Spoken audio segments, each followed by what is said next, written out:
Hey everyone, welcome back to the range. My name is Matt, also known as the King of Armor Destruction, the Armor Wizard, Zap. And we have this large piece of body armor tactical wear to review today. In full transparency, MILITECH Armor sent over this IOTV, or Improved Outer Tactical Vest, for us to review with no strings attached. In full transparency, I do have an affiliate code set up with their US website that is Buffman, and that earns me a sales commission when I have people who use that discount code.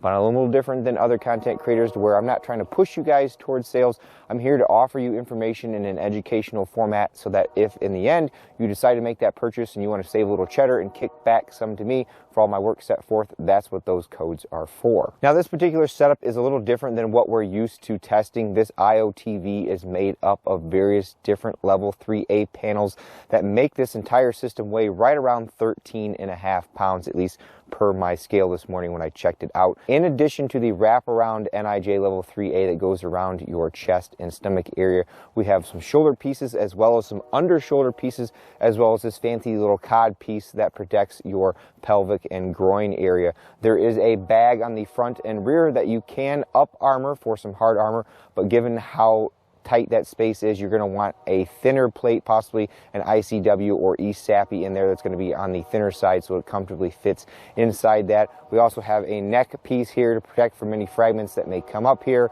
They're offered in various different colors, including our different camo patterns as well as just straight black. Over here on my channel, we do all of our body armor demos completely different than everyone else on YouTube because we're after worst case scenario. Since this is pistol rated armor, we're only shoot at about 10 to 12 feet. We should also shoot at 0 degrees because that represents worst case scenario. We use a giant clay briefcase filled with Romoplastiline, a #1 clay from Chavant that acts as our compressible media to put the body armor up against, and with our level 3A we can kind of get a representation of backface. Now the NIJ heats that clay up to 100 degrees and they keep it at that temperature.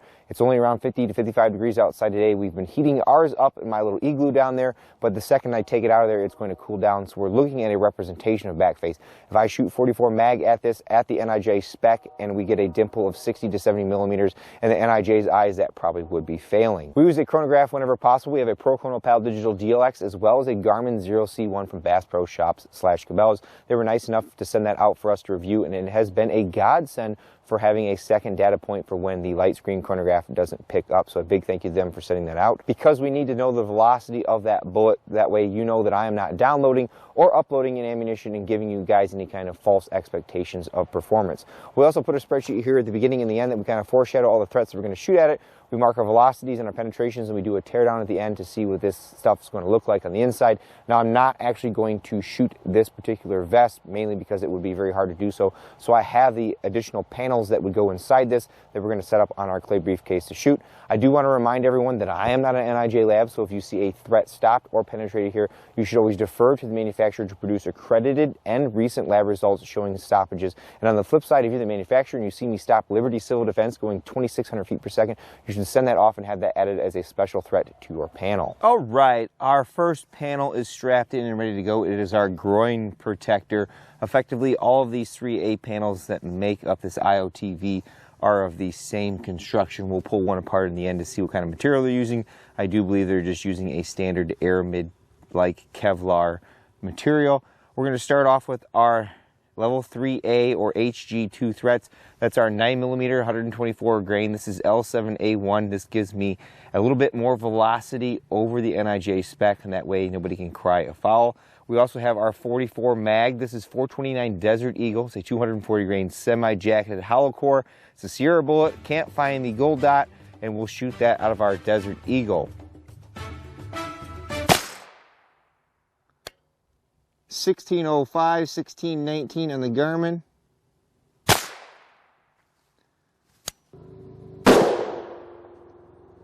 $15.53. That was way too fast, folks. Way too fast.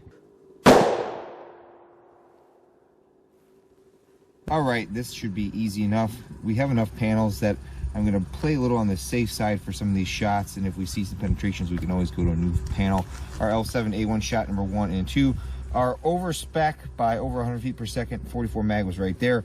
Then the one that was 30 feet per second under spec was right there. I need to dial in those loads. Place those bets in the comments below. No pass through, folks. but our 3A has taken quite the beating here.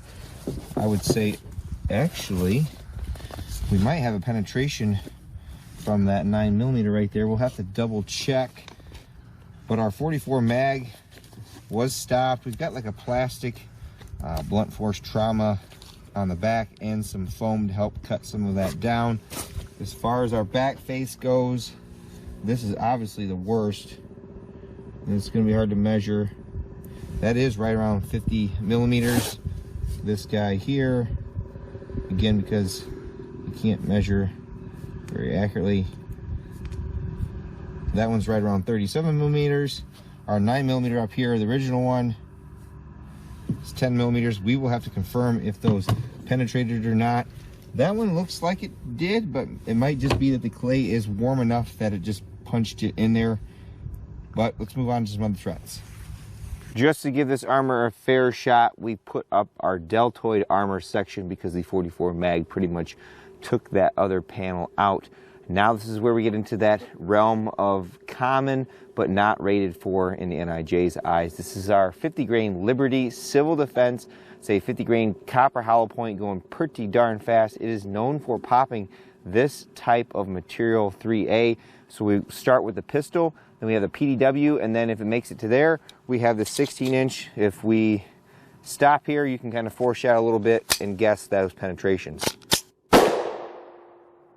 2235, 2406, smoking hot, folks. Same procedure over again, but with another specialty 9mm. This is our 80 grain solid copper spun Fort Scott munitions. This is the plus P variant. Again, in the past, this round is known for defeating many types of 3A until you introduce our ultra high molecular weight polyethylene.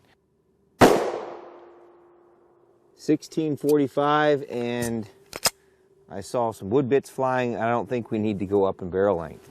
Now for my favorite caliber, FN57 by 28mm. Same procedure like the 9mm. We have a pistol barrel length, 5.2 inches, a PDW 10.4, and then an LC carbine 16-inch, depending on how this goes.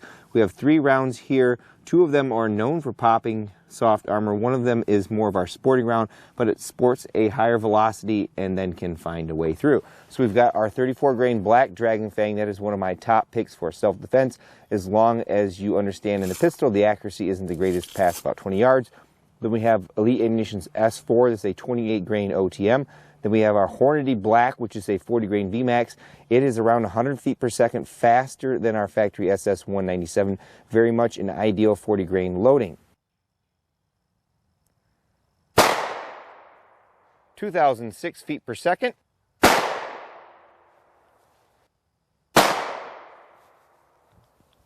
Easy enough on this panel. Our Liberty Civil Defense was right there. The 8-inch was there. Our Fort Scott munitions from the 4.5-inch barrel was there. Our Black Dragon Fang, S4M, and then Hornady VMAX. Place those bets in the comments below. Uh-oh, R.A.N.G.E. We have penetration from the 8-inch Civil Defense as well as the Fort Scott munitions. Didn't even like blink an eye on that guy. And then our Black Dragon Fang and S4M penetrated. But our VMAX at 1800 feet per second, almost 19, was stopped. So we can pick up the barrel length a little on that. I think we'll call it on this panel again because we have more of these and I want to give it a little more of an advantage today. Since our specialty 5.7 penetrated, we'll step up to the 10.4 inch and possibly the 16 with our Hornady Black VMAX load. 2143. 2245. New for the end of 2024, we brought out the best millimeter from Rock Island Armory. This is their 1911 chambered in 10mm. We have 2 loads here that are like some 9mm loads, and I'm interested to know if they penetrate because they're a 40 caliber projectile, so the cross-sectional density is a lot larger than the 9mm. We've got our 60 grain Liberty Civil Defense as well as a 95 grain G9 defense load. We tested those in the past in 9mm, and those were really good at penetrating soft armor when you brought the velocity up, just like the Fort Scott munitions. 2520, folks. 1772. Easy enough to see. Our VMAX from the 10.4 inch was right there. Then our 16 was right there. Our Liberty Civil Defense in 10 millimeters right there. And then our G9 Defense was right there. Place those bets in the comments below. R.A.N.G.E. We have a penetration from the 16-inch VMAX as well as the Liberty Civil Defense, but we'll dig it out and confirm. But it looks like our G9 Defense 10 millimeter was stopped, but it feels like it's towards the end of the layers. Obviously the back face is quite substantial there. Very, very interesting. I think I have a couple more threats I think you guys will like. We've used this in the past, and I wanted to use it in our 3A test going forward. This is our 8.6 black. This caliber's claim to fame is its ultra fast twist rate 1 in 3. We've got a 12-inch upper here with the pork chop from Q on here. We have 2 loads, a 285 grain ELD match and a 300 grain, I think it's an A max. It has a little aluminum tip on it. These will be subsonic, and they have quite a high sectional density compared to, say, our 44 Magnum. 972.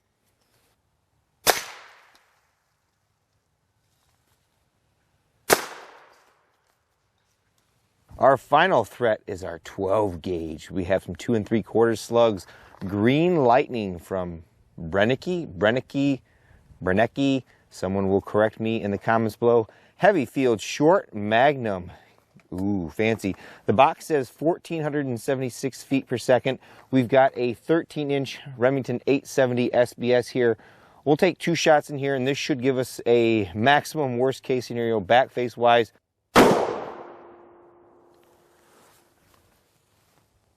12-15, I think.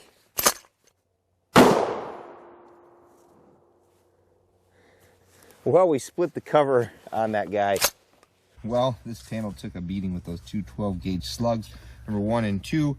200 feet per second loss, not too shabby out of that 13-inch. Our ELD match was right there, and then our AMAX rounds, number 1 and number 2 right there. I would consider those fair hits. Those are 2 inches apart. Place those butts in the comments below. R.A.N.G.E.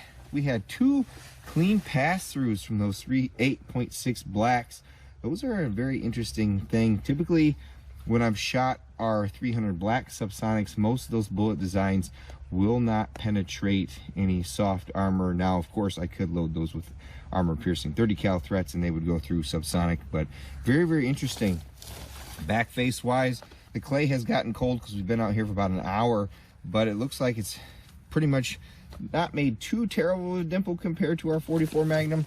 And then the slugs are literally right here in the first layer. They expand out. That's pretty neat looking there. The other one is right there. That's pretty neat. And I think that's about all she wrote, folks. This panel seems to be designed right around the NIJ level 3A or HG2 limits for your standard threats. Not a whole lot of specialty threats that this panel was designed to take, but it is 100% our aramid, our tarwan, or whatever this particular yellow fiber is, and it did its job. Off camera, I did fire 5 shots of our L7A1 from the 4.5-inch pistol, just to kind of give a worst case scenario for multi-hit capability on this plate. 1, 2, 3, 4, 5, and this one didn't penetrate, this one didn't, but those 3 did. Paging Dr. Matt to surgery, paging Dr. Matt to surgery. Now, for a fan favorite, the teardown. That's where you get to look at the guts of our plates and see what kind of materials make them up. Here is our outer cover. This is just like a nylon or something. Very, very easy for me to get into. I can cut it and open pretty easily. Back we have our blunt force trauma or back face deformation reducing foam. Measure that right around 160 thousandths. In my opinion, depending on the material that's in front of it, with this aramid or this yellow type fiber, it tends to allow those fibers to push back more like a softball glove and degrades the foam. I'd rather see less of that and more of the material. Then we've got this plastic material behind it, 2 layers in fact. It was actually taped to the outside. You can see here, there's a lot of companies who do use tape to tape some of these layers together. It's been debated whether sewing all of this is any of benefit or not, and sometimes there is and sometimes there's not. There is no requirement that says you can't use tape, so that's totally on you and your comfort level. I measured that right around 45 thousandths thick. Then here is our aramid fiber Kevlar. It's yellow material. It's more of the more uniform versus stuff that feels more like fabric. I measured that right around 205 thousandths thick. Not too shabby. None of this is bound together with any type of sewing other than, like I said, that tape on the edges. There were our 5 hits from the close quarters 9mm. There was the 8.6 black and the shotgun slugs that didn't make it very far. We move on to our deltoid or shoulder armor, and there is no blunt force trauma foam or that plastic layer in the back. This is just straight Kevlar aramid material. Measured that again right around 205 thousandths thick. Same for this shoulder armor as well. Our groin cod piece is pretty much built like the chest armor. We've got our blunt force trauma foam, our 2 plastic layers, and then our aramid fiber, again 205 thousandths. Well, everyone, let's close this one out on our MILITECH IOTV NIJ level 3A or HG2 before the sun goes away and I can't see anything to put it away. I would say this vest fell right in line with what you would typically expect from our NIJ 06 level 3A or our finally approved NIJ 07 HG2. We're able to stop our 9mm loads as well as our 44 Magnum, but a lot of those specialty loads tend to cause penetrations with this particular material that they're using here. Only in some of our higher end offerings where we're mixing all these different materials together are we creating a, best of both worlds type panel that can handle our standard threats as well as our speed and or construction. I do want to ask everyone what your opinion is on the threat matrix that we have been building for our 3A. Sometimes, again, depending on the material type, we can shoot all kinds of cool special threats at it and get multiple shots on a panel. Other times we're pretty much in our 9 and 44 Magnum and that's about it. Let me know if there's other threats that you think would be valid for majority of 3A that we can start incorporating in our videos. I felt our 8.6 black is something that we can continue to mess with depending on the bullet, and the ability for those to penetrate 3A at subsonic velocities is simply amazing.